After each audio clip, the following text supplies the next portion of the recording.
देखिए, आज की इस वीडियो में हम बात करने वाले हैं लाइट के काम के बारे में। अगर आप अपने मकान का काम करवाते हैं तो इसमें लाइट का काम एक अहम मुद्दा होता है और हम आपको यहाँ पे बताने वाले हैं कि लाइट का काम कितने प्रकार से किया जाता है और इसका कॉस्ट क्या होता है और कौन सी ऐसी बातें हैं जिसमें आपको, अगर आप अपने मकान में लाइट का काम करवाते हैं तो उन बातों का आपको ध्यान रखना होता है। तो चलिए वीडियो को स्टार्ट करते हैं।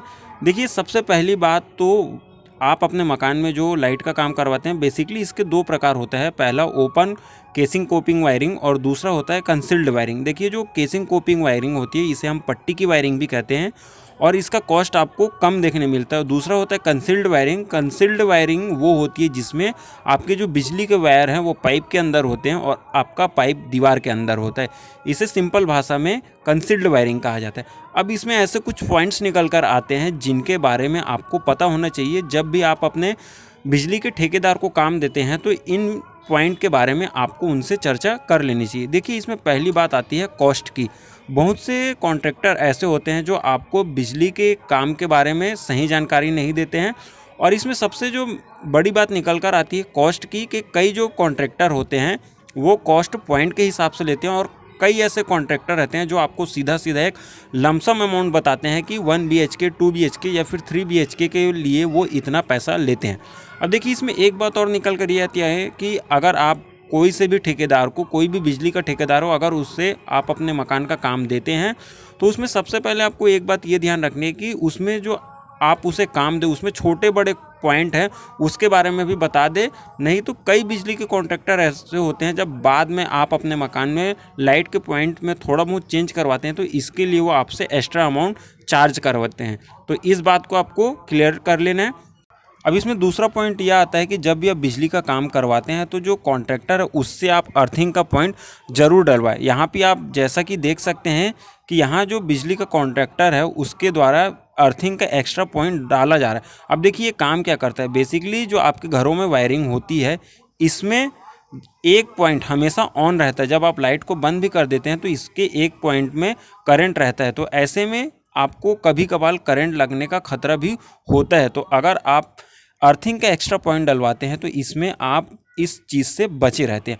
अब दूसरी इसमें बात आती है कि आप अपने मकान में जो भी लाइट के सामान इस्तेमाल करते हैं उसके बारे में आप जो अपना बिजली का कॉन्ट्रैक्टर उससे आप कोटेशन ज़रूर पूछ ले, ताकि आपको एक आइडिया हो जाता है कि जो लेबर चार्ज है और जो मटेरियल का चार्ज है उसका टोटल अमाउंट क्या होने वाला है। अब यहाँ पर एक बात और निकल कर आती है कि आप अपने मकान में बिजली का काम करवाते हैं तो इसमें आपको मटेरियल कौन सा इस्तेमाल करने चाहिए। बेसिकली देखिए, कोई भी मकान का मालिक है अगर वो अपने मकान में लाइट का काम करवाता है तो वो मटेरियल अच्छे से अच्छा चूज़ करना चाहेगा। इसमें ISI मार्क जो होते हैं आप इसे ज़रूर ध्यान दें और वायर में आपको वाटर रेजिस्टेंट, डैम प्रूफ और हीट रेजिस्टेंट ऐसे जो भी क्वालिटी वाले वायर होते हैं अच्छे से अच्छे कंपनी वाले, आप उन्हें यूज़ कीजिए।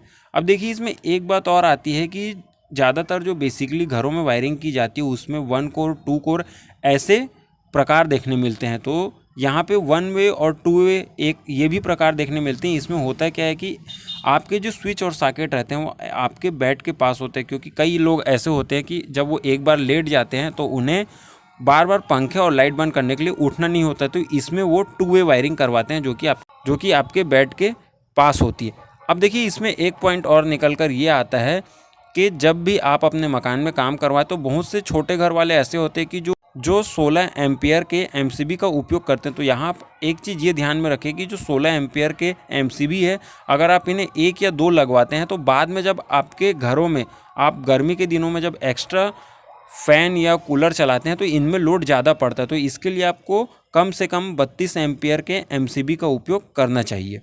देखिए, अब इसमें एक बात और ये निकल कर आती है कि जब भी आप फॉल्स सीलिंग करवाते हैं तो बेसिकली इसमें जो मकान का ओनर है वो शो के लिए इसमें एक्स्ट्रा लाइट के पॉइंट देते हैं। तो इसके लिए भी आपको इलेक्ट्रिशियन है उससे पहले से बात करनी होती है, क्योंकि आप इसमें जितने ज़्यादा इलेक्ट्रिक के पॉइंट देते हैं, जितने ज़्यादा लाइट के पॉइंट देते हैं, आपका चार्जेस, आपका बिल उतना ही ज़्यादा बढ़ता जाता है। तो इसके लिए आपको जो इलेक्ट्रिशियन है उससे कॉस्ट अच्छे से कंफर्म करना होगा।